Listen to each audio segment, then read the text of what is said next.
या ठिकाणी दोन महत्त्वाच्या बाबींचं उद्घाटन झालेलं आहे। एक स्वातंत्र्यासाठी जे शहीद झाले, हुतात्मे झाले आणि स्वातंत्र्यानंतर देशाच्या सीमांच्या रक्षणाकरता देशाच्या सीमेवर आणि सीमेच्या अंतर्गत जे हुतात्मे झाले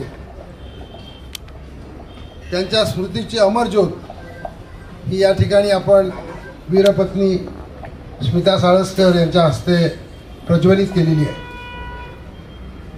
भारतीय संविधानाचा हा अमृतकाळ आज संपतोय, 75 वर्ष पूर्ण होत आहे आणि मूलभूत अधिकार आपण नंतर तिथे गेल्यानंतर त्याबद्दल बोलू। परंतु या मूलभूत अधिकारामध्ये राज्य राज्य राज्य किंवा इंग्रजीमध्ये स्टेट स्टेट स्टेट हे वारंवार आलेले। उदाहरणार्थ समतेचा अधिकार, समानतेचा अधिकार आणि कायद्यापुढील समान संरक्षण राज्य नाकारणार नाही।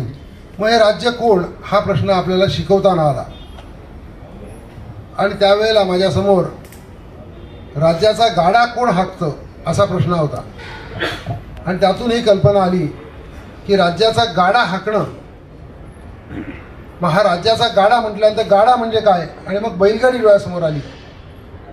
हे एक प्रतीक आहे, हे लक्षात घ्या, हे प्रतीक आहे, शिक्षणाचं माध्यम आहे। राज्य या संकल्पनेमध्ये महत्त्वाच्या गोष्टी कोणत्या सांगितल्या? दोन सांगितल्या। एक, भारताचं संसद, लोकसभा आणि राज्यसभा आणि राज्यामध्ये विधानसभा आणि विधान परिषदा, ज्याला कायदे मंडळ असं म्हणू, ते कायदे मंडळ। आणि दुसरा भाग आहे शासन, सरकार। सरकारचे भाग किती? तर सरकारचे भाग आहेत दोन। एक, निवडून आलेल्या लोकप्रतिनिधींमधून बनणारं मंत्रिमंडळ आणि दुसरं नेमलेले, नियुक्त केलेले प्रशासन। हे दोन्ही मिळून शासन होतं। हे चौथीला आहे आणि हे MA ला सुद्धा आहे किंवा IAS होणाऱ्यांना मसुरीला सुद्धा हेच शिकवलं जातं। पण हे सोपं कसं करायचं? तर या ठिकाणी आपण ही जी बैलगाडी पाहतोय हा राज्याचा गाडा आहे। या ठिकाणी बैलगाडीवाला जो आहे, ज्याला खेड्या म्हणतात, हा खेड्या म्हणजे कायदे मंडळ आहे। लोकसभा, विधानसभा, राज्यसभा, विधान परिषद कायदे मंडळाच्या रूपामध्ये तो खेड्या बसलेला आहे आणि गाड्या प्रत्यक्ष हाकण्याचं जे काम करतात, प्रत्यक्ष हाकण्याचं, अंमलबजावणी करण्याचं, त्याच्या रूपामध्ये एक असतं मंत्रिमंडळाचं, जे वाहक आहेत, खरे वाहक।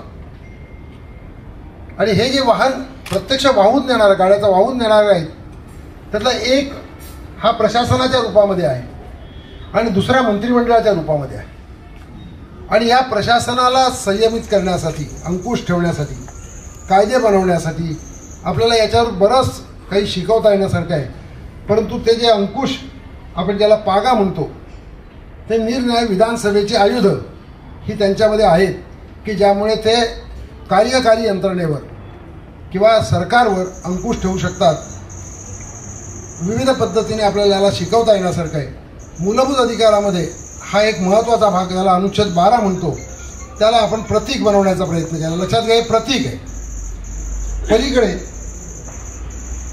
एक कातकरी कुटुंब आहे। मूलभूत अधिकार 75 वर्ष झाली। मूलभूत अधिकारामध्ये जे अधिकार आहेत ते सर्व शिकवायचे कसे? तर त्या ठिकाणी शिकवता येण्यासारखे।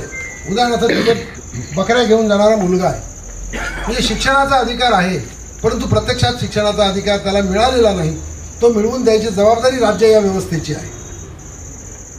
म्हणजे त्याच्यासाठी कायदे मंडळाने कायदे केले पाहिजेत आणि अंमलबजावणी करणाऱ्या यंत्रणेने त्याची अंमलबजावणी केली पाहिजे। त्या ठिकाणी आपल्याला एकूण 4 मुलं दिसतात।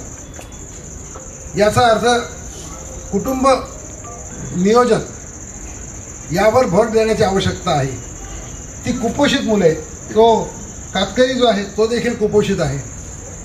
त्या कुपोषणाचा प्रश्न आहे, त्यातून जगण्याचा अधिकार जो आहे, तो जगण्याचा अधिकार हा यातून आपल्याला शिकवता येतो। शिक्षणाचा अधिकार शिकवता येतो, शोषणाविरोधी अधिकार शिकवता येतो। असे अनेक पद्धतीचे अधिकार हे या संविधानातले जे शब्द आहेत त्याला मूर्तरूप देण्याचं काम आपण या ठिकाणी करतो. हे शिक्षणाचं केंद्र आहे. माझी विनंती आहे कलेक्टर साहेबांना की निम्न शाळा महाविद्यालय यांना इथे पाठवा. आपल्या मुख्य कार्यकारी अधिकाऱ्यांनी आपण बोलवलं होतं की त्या शाळा आश्रमशाळा जर आले तर त्यांना संविधान काय, हे स्वातंत्र्यवीरांचं स्वप्न काय, संविधानाचं महत्त्व काय, पलीकडे आपण स्वातंत्र्य सभागृह उभं केलेलं आहे ज्यामध्ये छत्रपती शिवरायांपासून ते संविधान ज्यांनी निर्माण केलं ते बाबू राजेंद्र प्रसाद, डॉक्टर बाबासाहेब आंबेडकर, सरदार वल्लभभाई पटेल ज्यांनी मूलभूत अधिकार लिहिले, आणि पलीकडे आपण जाणार आहोत तर त्या ठिकाणी आपण देशाचे पंतप्रधान आपण प्रत्येकजण होऊ शकता. आपण तुझा एक सेट उभा केला आहे ज्यावर कुणीही आपल्यापैकी त्या पोडियमवर उभा राहू शकतो, फोटो घेऊ शकतो आणि आपल्या घरी देशाचे पंतप्रधान म्हणून फोटो लावू शकता.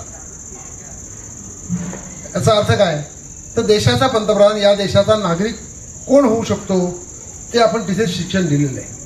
मग या देशाचा नागरिक कोण होऊ शकतो त्याच्याबद्दलची माहिती आपण त्याच्यामध्ये दिलेली आहे. म्हणजे संविधानामधलं जे काही महत्त्वाचे भाग आहेत ते या संपूर्ण या भागामध्ये आपण चित्रित करण्याचा प्रयत्न केलेला आहे. त्याचं उद्घाटन आज माननीय जिल्हाधिकारी गोविंद बोडके साहेब, मान्य आयुक्त अनिल पवार साहेब, मान्य उपायुक्त पोलीस उपायुक्त भुजबळ साहेब यांच्या उपस्थितीमध्ये आणि सहाय्यक अतिरिक्त आयुक्त हिरवाडे साहेब यांच्या उपस्थितीमध्ये, स्मिता आणि विद्या यांच्या उपस्थितीमध्ये हेमा आणि श्रावण यांच्या हस्ते व्हावं, याला एक महत्त्व आहे. श्रावण आणि हेमा हे 78 वर्षाचे आहेत आणि ते मोखाड्याला राहतात, त्यांना मुलबाळ नाही. डहाणूला ते वीटभट्टीवर काम करत होते. या वयामध्ये 750 विटा पाडल्याशिवाय ते खाऊ शकत नव्हते. त्यांच्यावर अन्याय जेव्हा सुरू झाला आणि आपल्याला कळलं त्यावेळेला आपण प्रशासनाची मदत घेऊन त्यांना मुक्त केलं आणि त्यावेळेला लक्षात आलं की त्यांच्याकडे आधार कार्ड नव्हतं, रेशन कार्ड नव्हतं, घर नव्हतं, त्यांना संजय गांधीची योजना नव्हती. आणि मला जिल्हाधिकारी साहेबांना हे धन्यवाद द्यायचे आहेत की आपले त्या ठिकाणचे तहसीलदार मयूर यांनी त्यामध्ये सहकार्य केलं आणि सर्व पद्धतीचं त्यांना आज आधार कार्डपासून, रेशन कार्डपासून संजय गांधीची योजनासुद्धा त्यांना लागू करून दिली. असे 78 वर्षाचे आदिवासी कुटुंब, आदिवासी नागरिक आपल्या देशामध्ये आहेत आणि ते आज त्या प्रतीकाचं, या राज्य या संकल्पनेच्या प्रतीकाचं उद्घाटन या ठिकाणी करायला आले. मी तुम्हाला सर्वांना मनापासून धन्यवाद देईन या ज्यांनी उद्घाटन केलं त्यांना. आणि आपण त्या ठिकाणी जाऊन मग आपण मूळ कार्यक्रमाला